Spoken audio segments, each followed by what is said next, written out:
మెత్తని పకోడీ. మరి ఈ డిష్ ఎలా తయారు చేయాలో చూడడానికి ముందుగా కావాల్సిన పదార్థాలు ఏంటో ఇప్పుడు చూద్దాం. శనగపిండి 1 కప్పు, తరిగిన పాలకూర 1.5 కప్పు, వాము చిటికెడు, నూనె డీప్ ఫ్రై కి సరిపడా, కారం సరిపడా, ఉప్పు రుచికి సరిపడా, అల్లం వెల్లుల్లి పేస్ట్ 1/2 టీ స్పూన్. ముందు మనం ఆయిల్ హీట్ చేసుకుందాం. ఒక బౌల్ తీసుకొని దీంట్లో ముందుగా శనగపిండి వేసుకోవాలి. ఓకే.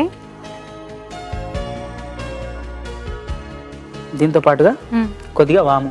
ఓకే. అలాగే దీనికి సరిపడా ఉప్పు. ఓకే.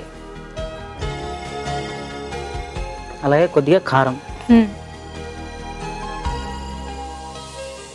అల్లం వెల్లుల్లి పేస్ట్ కొద్దిగా,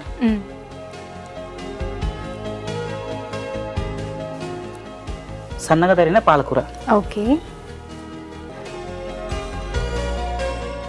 సో ఇంగ్రీడియంట్స్ అన్ని ఒక్కసారి మనం స్టీర్ చేసేసి ఆ తర్వాత కొద్దిగా వాటర్ వేసి బాగా కలుపుకోవాలి. మన పకోడీ పిండి ఎలా ఉంటుందో అలా గట్టిగా.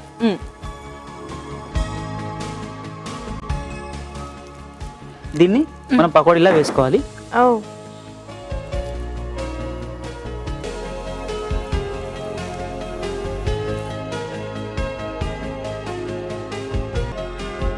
గోల్డెన్ బ్రౌన్ కలర్ వచ్చే వరకు ఉంచి తీసేసుకోవాలి.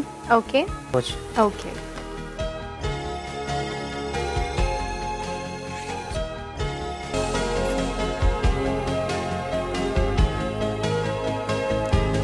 సో మెత్తని పకోడీ రెడీ అయిందండి. టేస్ట్ చెప్పండి ఎలా ఉన్నాయి.